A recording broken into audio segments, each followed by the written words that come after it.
So we started to discuss the Qur'an. Now, I didn't know much about it at the time, other than the basics. It was the holy text of Islam and so on and so forth. And looking into the Qur'an, I find that it's not a book. It's a series of verses. A series of verses that were revealed in Arabic, that were spoken from the mouth of a man, sallallahu alaihi wasallam, who couldn't even read.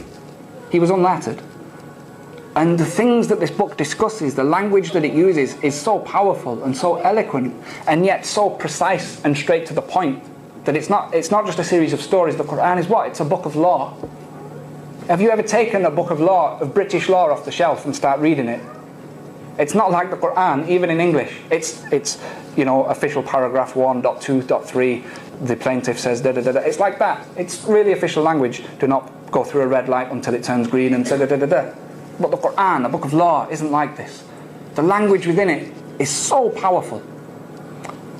And this book is revealed at a time when the Arabic language itself was pretty much at its apex. There were, as we know, there were poets in Mecca and Medina at the time who could speak the most eloquent Arabic, tell the most fantastic stories. And one of the signs that the Quraysh used to try and show that they were number one was that they had the best poets.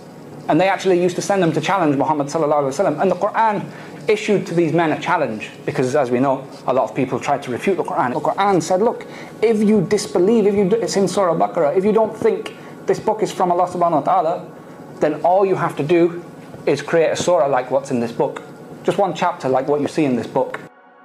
Because if somebody else can do it, that means it came from a man. If no one else can do it, that means it must have come from Allah subhanahu wa ta'ala. Now I thought, okay, that's interesting. I wonder if anybody managed it. I look into it. Of course, nobody did. There were many challengers who attempted it, but nobody did. That was back then. How about more recently? And so if any of the brothers are familiar with Orientalism and some of the movements that took place when the British Empire and some of the colonial powers went into the Muslim world, what they tried to do was to cut the Muslims' relationship with the Qur'an.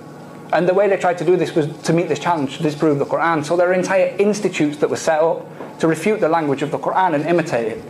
None of them could do it. There were professors who were paid hundreds of thousands of pounds. They became Muslim because they couldn't do it.